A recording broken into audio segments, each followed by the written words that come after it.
Hello everyone, it's Seth, probably better known as Saffron Olive from MTGGoldfish.com, and we're back here today with another edition of Budget Magic. And do we have a sweet one this week? I have had such a blast playing this deck. It is just so much fun. So, a few weeks ago, we played a deck called Hardlock Helix on Against the Odds. And while the primary card in that deck was Helix Pinnacle, we stumbled across this Knowledge Pool / Curse of Exhaustion Hardlock combo. And as I was playing it Against the Odds, I said, man, I have to make a Budget Magic deck out of this. Like, it is so perfect. I love these kind of decks. The cards are cheap. I'm sure it's possible. But then I got busy with other things. It's holiday season, was building other decks, starting the Commander series, etc. So I got busy with that stuff and kind of put it on the back burner. But I finally got back around to building it. So this week we are playing Knowledge Pool Combo in Modern. As you can see, 99 bucks in paper, 31 ticks online, a pretty great deal for a Modern deck.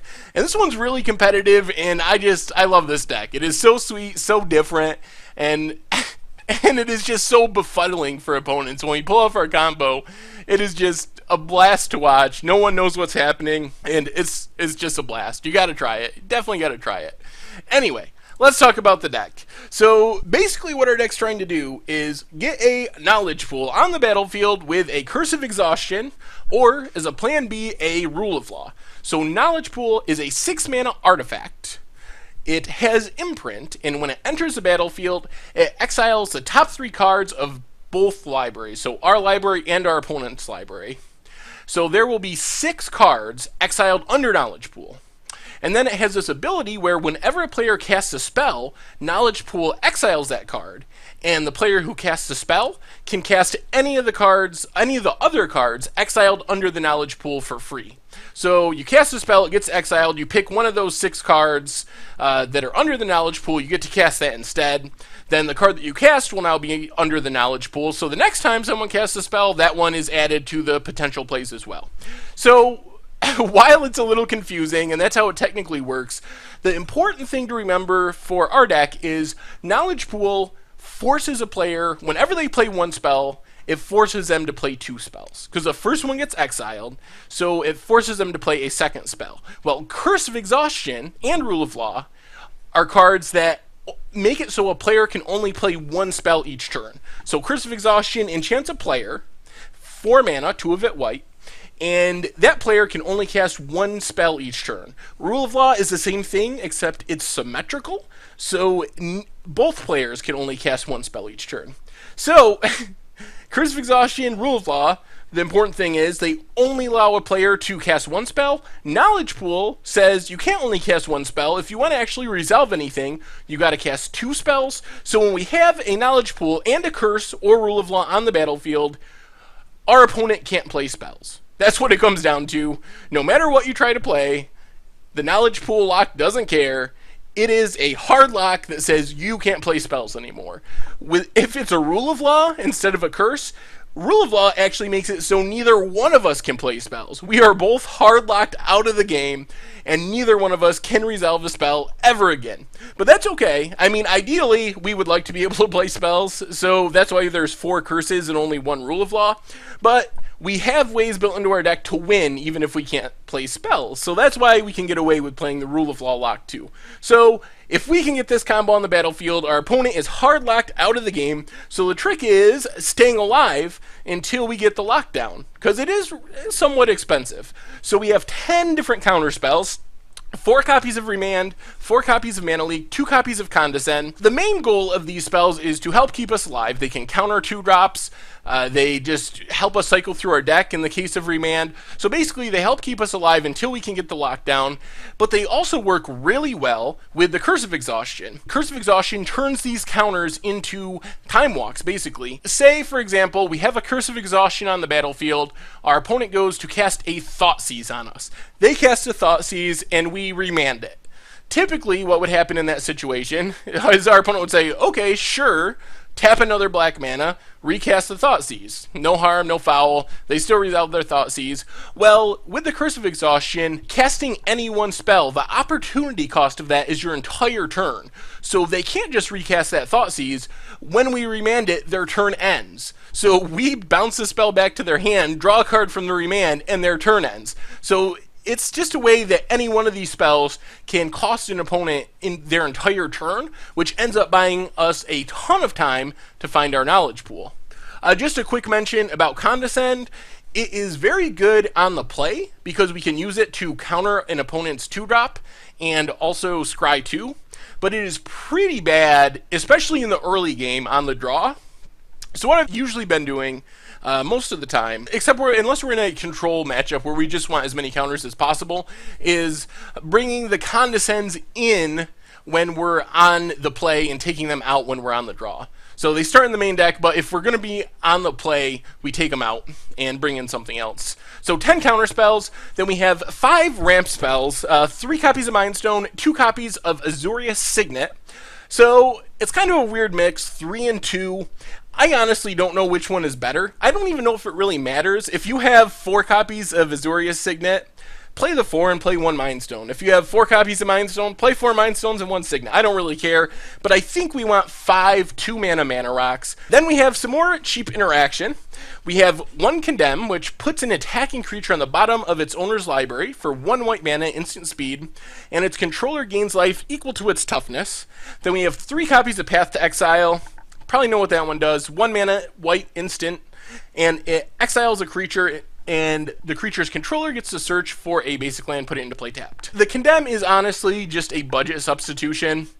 If we weren't playing on a budget, I would be running 4 Paths. Paths is just better than Condemn. But the 1 Condemn hasn't been problematic, really. And if you want to go really budget, you could even play 4 Condemns, and the deck would still be functional, although Path is definitely an upgrade. Aether Spellbomb is one of my new favorite cards in Modern. Basically sits on the battlefield, only costs 1 mana. If we need to, we can cycle it, or if we want to, we can sack it by paying 1 blue and bounce a creature to its owner's hand. So the reason Aether Spellbomb is sweet is, well, there's a bunch of reasons. First off, it cycles, so it can never really be bad because we can always cycle.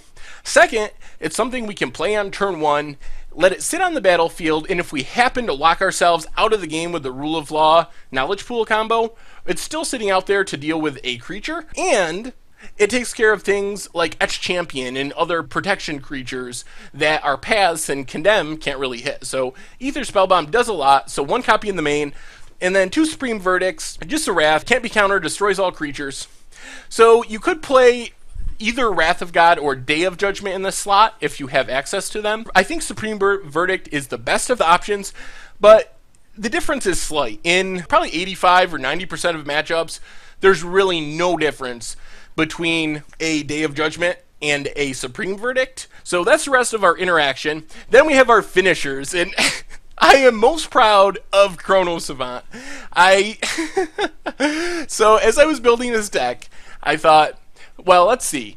One thing that can happen is we can lock ourselves out of the game, along with our opponent, with the Rule of Law and Knowledge Pool. So I need a card that can somehow win us the game, and be guaranteed to win us the game, even when we can't cast any spells. So what card can I play to win the game, even when we can't cast spells? As you can see, we have 2 Fairy Conclaves, and Fairy Conclave is a great way. You can still play lands, even through the lock, so we can play the Fairy Conclaves, beat down for 10 turns, and kill our opponent with a 2-1 Flying Fairy that's still a land.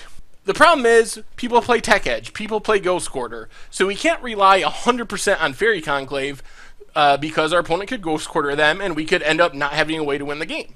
Then 1 Elixir of Immortality. This is a awesome, great way to win the game when we have the Curse of Exhaustion lock. We lock our opponent out of the game, we don't even have to attack. we just let the turns go by. Eventually we draw our Elixir of Immortality, we shuffle our graveyard back into our library, and our opponent will deck themselves before we deck ourselves. Chrono Savant is a guaranteed win. Even when both of us are locked out of the game, we don't have an elixir on the battlefield, they can kill all our man lands. Chrono Savant, it's a 6-mana 5/5, and it has an ability where you can pay 1 and a white and return it from the graveyard to the battlefield tapped, and you skip your next turn. So imagine a scenario where both us and our opponent is locked out of the game. Neither one of us can play spells, but they kill all our fairy conclaves. We can't cast our Elixir of Immortality. So what we do is we just draw cards, draw cards, draw cards. Eventually, we draw a Chrono Savant, and we discard it to hand size, because we're still drawing a card every turn, so it goes to our graveyard. Then we can pay 1 and a white, we return it to the battlefield, and we skip our next turn. Normally that would be horrible. Chrono Savant is utterly unplayable because you can't skip your turn to get a 5/5 back on the battlefield. But in our deck, what do we care? Our opponent can't play spells anyway. We could skip 20 turns in a row and it wouldn't make any difference because we literally have infinity to win the game, or until we run out of cards. So that is why Chrono Savant is key to this deck. We only play 1 because that's all we really need. We don't want it cluttering up our hand. We never want it in our opening hand. It is just in our deck, so eventually we'll draw into it. We can discard it, get it back into play, and we're not casting it. It just is put into play, so it won't trigger the knowledge pool and get exiled. So it is a guaranteed way for us to win the game, even when we and our opponent are both locked from the knowledge pool rule of law combo. Mana base wise, quick mention of our 5 land destruction lands. These are really important. We got 4 Ghost Quarters and 1 Tech Edge. One of the ways we can lose through the lock is by creature lands. Our opponent can still play lands. Knowledge Pool only stops spells. So if our opponent has Stirring Wildwood or Celestial Colonnade or Creeping Tar Pit, they can play those and beat us down, basically. Beat us to death with creature lands. So Ghost Quarter and Tech Edge are ways to make sure that doesn't happen. The rest of the mana base, 4 Glacial Fortress, 4 Tranquil Cove. They're just basically blue-white duels. I don't care what blue-white duels you play. If you have fetch lands, play those. If you have shock lands, play those. If you have filter lands, play those. These are actually some of the lower end of the dual lands, so just play whatever blue-white duels you have. And then 10 basics, 5 plains, and 5 islands. So that is the main deck. Sideboard-wise, we have a really sweet aggro package with 4 copies of Timely Reinforcements. Having 4 copies of Timely Reinforcements is a really good way for us to beat burn decks, gives us a shot against zoo decks and affinity, and just buys us generally a ton of time to get our lockdown. 3 more Ether Spell Bombs. Like I said, they're really good because they sit out on the battlefield. They can disrupt the twin combo in an uncounterable way. They deal with protection from color creatures, so they're just a really solid addition to the deck. 2 copies of Negate and a single Dispel down on the bottom, which we bring in as additional counters if we're playing a control mirror. 2 copies of Disenchant, 2 Relic of Progenitus to deal with graveyard decks, and another Wrath, a single Day of Judgment, which we can bring in creature-based matchups, go up to 3 Wraths. So that's the deck.